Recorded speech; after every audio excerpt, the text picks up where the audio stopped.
During his farewell speech on January 17, 1961, President Dwight D. Eisenhower warned the nation of a great threat to democracy, which he called the military industrial complex, a network of defense contractors, lobbyists, and government agencies.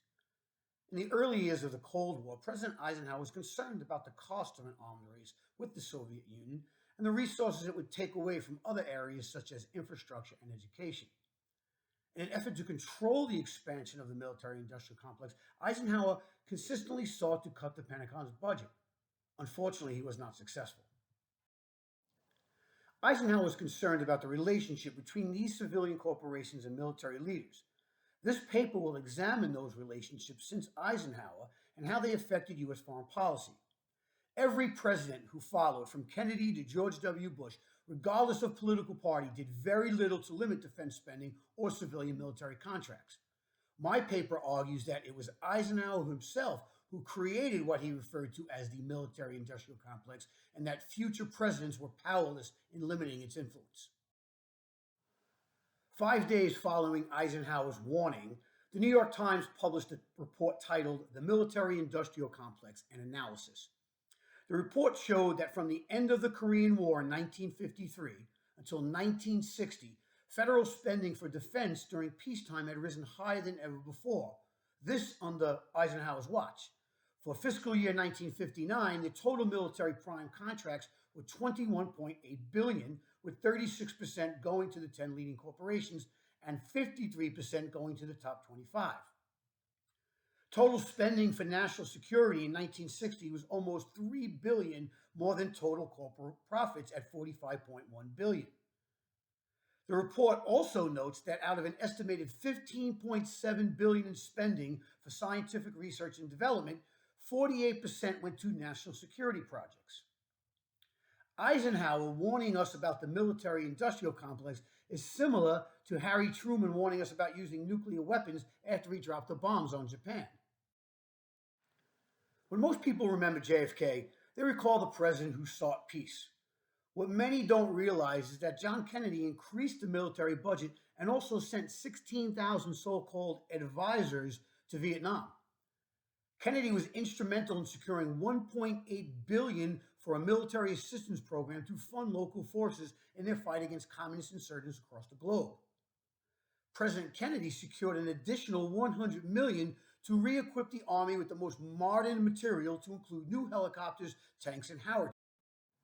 The president was eager to prove that he was tough on communism following the disastrous Bay of Pigs invasion in Cuba a month earlier.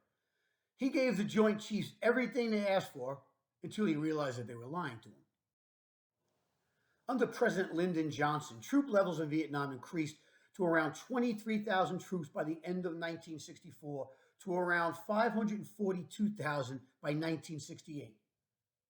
Not only was LBJ sending thousands of young Americans to their death, but he was also giving out lucrative no-bid contracts to a consortium of private corporations calling itself the Vietnam Builders.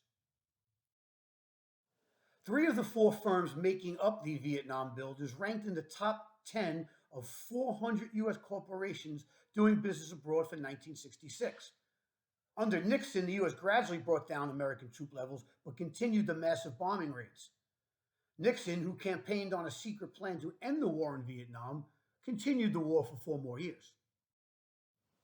I'll skip over Gerald Ford, as he was just an extension of Nixon.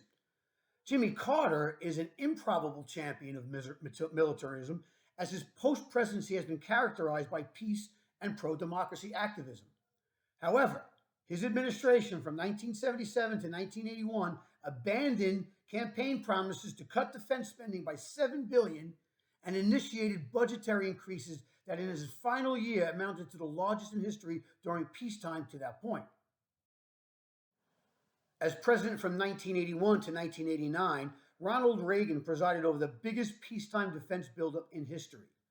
Between 1980 and 1985, the number of dollars devoted each year to defense more than doubled, from $142.6 billion to $286.8 billion. A huge portion of that budget went to funding the Strategic Defense Initiative, or Star Wars as it was known. The SDI program is often credited with helping end the Cold War, as it presented the Soviet Union with a technological challenge that it could not meet. Unfortunately, either could the United States.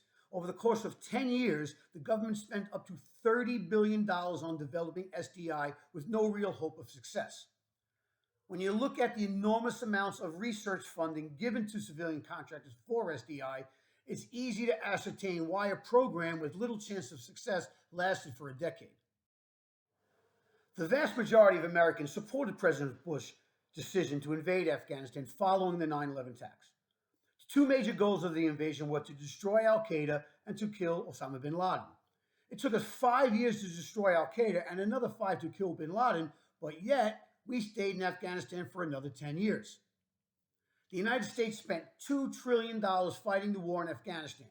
In 2010, when we should have been leaving the country, the defense industry spent $144 million on lobbying Congress and donated $22.6 million to congressional candidates. Over the course of the entire war, defense contractors have spent $2.5 billion to lobby Congress and donated $285 million to lawmakers' campaigns. Following the rapid invasion and removal of Saddam Hussein in 2003, U.S. forces quickly occupied key areas of Iraq. Within weeks, the federal government began handing out sweet deals to American corporations to rebuild Iraq's infrastructure. Just as in Vietnam, those with close relationship to government officials quickly found themselves on an inside track to the enormous sums of money pouring into Iraq. In what was a major conflict of interest, Vice President Dick Cheney's former company, Halliburton, an oil services company that also provides construction and military support services, received government contracts and taxpayer-insured loans worth $3.8 billion, according to the Center of Public Integrity. Cheney served as CEO of Halliburton from 1995 to 2000 and continues to receive as much as $1 million a year in deferred compensation. The contract they received from the government was known as a cost-plus contract, meaning that the company was guaranteed to recover costs and then make a guaranteed profit on top of that. When Eisenhower warned us of unwarranted influence of the military-industrial complex, it was already too late. World War II proved that war is good for the economy, as we were able to climb out of the Great Depression. Private corporations already had a hold on military production, and that wasn't going to change in a capitalist democratic republic. As with every other major industry, there will be lobbies pushing their agenda and politicians receiving campaign contributions from these companies who seek favorable voting on legislation related to their.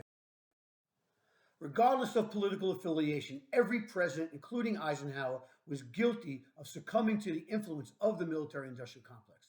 The only way to truly eliminate the military-industrial complex is to nationalize war production or to stop waging war, either of which will probably never happen. Thank you.